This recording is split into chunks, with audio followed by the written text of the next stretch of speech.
اویب ایک 10 سالہ سمجھدار اور نیک دل بچہ تھا جو اپنے دادا اور دادی کے ساتھ ایک چھوٹے سے گاؤں میں رہتا تھا۔ اس کے والدین ایک حادثے میں وفات پا چکے تھے، تب سے اویب اپنے بزرگوں کے سہارے پل رہا تھا۔ وہ نہایت فرما بردار، نماز کا پابند اور سادہ طبیعت کا لڑکا تھا۔ وہ روزانہ فجر کی نماز دادا کے ساتھ مسجد میں پڑھتا، پھر دادی کے ساتھ گھر کے کاموں میں مدد کرتا۔ اویب کی سب سے بڑی خواہش تھی کہ وہ حافظ قرآن بنے، مگر گاؤں میں کوئی مدرسہ نہ تھا۔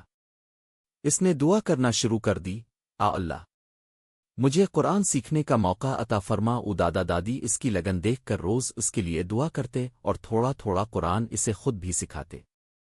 ایک دن گاؤں میں ایک نیا امام صاحب تعینات ہوئے جو مدرسہ بھی کھولنا چاہتے تھے۔ جب انہوں نے اویب کی تلاوت سنی تو بہت خوش ہوئے اور کہا، بیٹا تم بہت باصلاحیت ہو، میں تمہیں خود حفظ کرواؤں گا۔ اویب خوشی سے دادا دادی کے گلے لگ گیا۔ وہ روزانہ مدرسے جاتا، دل لگا کر قرآن حفظ کرتا۔ چند سالوں میں وہ مکمل حافظ بن گیا۔ گاؤں والے اس پر فخر کرتے اور اس کی تلاوت سے دلوں کو سکون ملتا۔ سبق: اگر دل میں سچی طلب اور نیت ہو تو اللہ پاک راستے خود بنا دیتا ہے۔ اویب کی طرح دعا، محنت اور نیکی انسان کو دنیا و آخرت میں کامیاب بنا دیتی ہے۔